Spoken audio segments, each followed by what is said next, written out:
Hello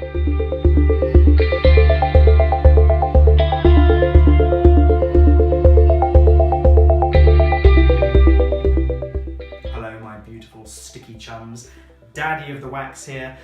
Welcome to my winter wonderland of waxing. As promised, a few very quick tips on using the new Ashmira Botanica Mulberry peelable wax, how to set up your heaters, how it should look in the pots, and how to use it on the skin as well. So we've got two pots here, the Hive style analog heater 1000cc holding 800 gram tins, and also the Ashmira Botanica 800 gram heater, same as the Depilave and the Outback heaters. And I've used them slightly differently. Both are set just underneath 3 on these analog heaters. If you are using a digital heater, Hive style digital heater, we found the high 50s is about right. If you're using a Deo or Cyril heater, we're finding around the 60, low 60s, because they do tend to run a little cooler than the Hive. The weather will make a difference as well. So I have found this last week where we've had a bit of a cold snap, I am needing to turn it up ever so slightly to get it to the right working temperature. Also, even the same brand of heater from heater to heater will have slight variances. Don't be frightened to nudge the dial on your heater if you think it's getting a little thick, or equally if it's getting too runny, turn it down a little bit. Don't be frightened to do that. And don't be frightened to give the wax a stir to distribute the heat as well. I found that is a really good way of getting the right working consistency for Mulberry. So come a little closer, have a look at the Hive heater first of all. These have both been on timers, so they've come on 90 minutes before we've come into the salon. They're at the right working temperature. You can also speed heat them, either whack it up to full on your analog heater for 10 minutes, then give it a good stir, or use the fast heat setting on your digital heater, whack that twice, and then turn it down to the working temperature for the rest of the day. Give it a good stir like this. So this is the correct consistency, this nice, glossy, fluid, smooth consistency. When you take it out of the pot with your spatula, it should form a ball on the end of your stick and run slowly back into the pot like so. So it's not as runny as water, but it's got this nice fluid consistency. So when it goes on the skin, you only need the smallest amount and it will apply nice and thinly and fluidly like so. If you saw my video at the weekend, you know this does set incredibly quickly, so you do need to work fairly fast. It's a blessing for therapists who like to work quickly. Lift the edge of your wax and peel off like so.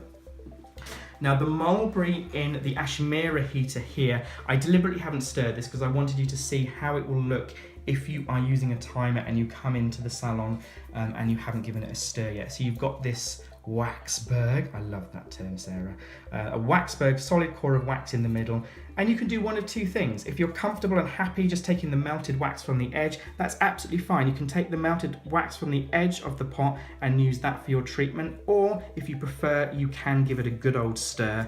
Banish that berg to the bottom of your pot, get that nice, smooth, glossy consistency all the way through as well. So either of those methods are absolutely fine, and again, you'll find this is the right working consistency when it goes on to the skin. So either of those methods, either with a waxberg or give it a stir, both are absolutely fine.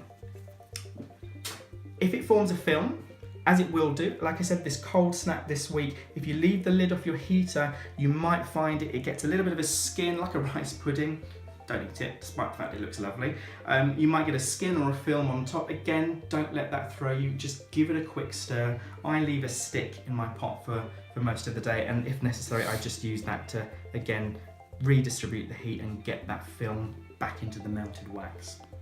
I'm gonna grab Rachel's arm at this point because I want to show you how the wax looks when it's on the skin. So scoop a ball of wax onto the tip of your spatula, twizzle just to break those strings, and then use the tip of your stick to apply your wax in a nice thin line like so. Most areas of the body, you can get away with it being around the thickness of a penny piece laid flat against the skin, even thinner, as you can see in this case.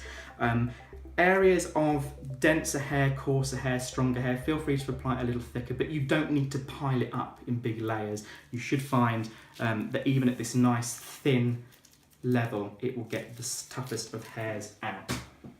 You'll notice there that I use the spatula to lift the wax. There's a couple of reasons for this. When we're using this product, because it sets so quickly and because it isn't sticky, you might find you struggle, sorry, you're gonna have a bald patch there, Rachel. You might find you struggle to daisy chain the wax, which is where you turn it over and press it into wax that's on the body, because it does lose its stickiness. So I found just keeping hold of the waxing spatula, press the waxy end of the stick into wax that's on the body, will then give you a handle to pull from. And if you really like your daisy chaining technique and you find it's not sticking into the wax on the skin, you can pull it apart ever so slightly. That will give you access to slightly stickier wax underneath, and that will give you just enough stick. It nearly didn't there, that would have looked embarrassing. Just enough stick to then carry on with your pull. Obviously you don't want to be doing that on sensitive areas of the body like the bikini line or boy bits, man bits, because pressing that hard is going to be a little bit uncomfortable. But that is one way of getting your edge if you do like the daisy chaining technique. So, hope that was helpful. If you've got any questions, post them in the comments section underneath, and keep waxing.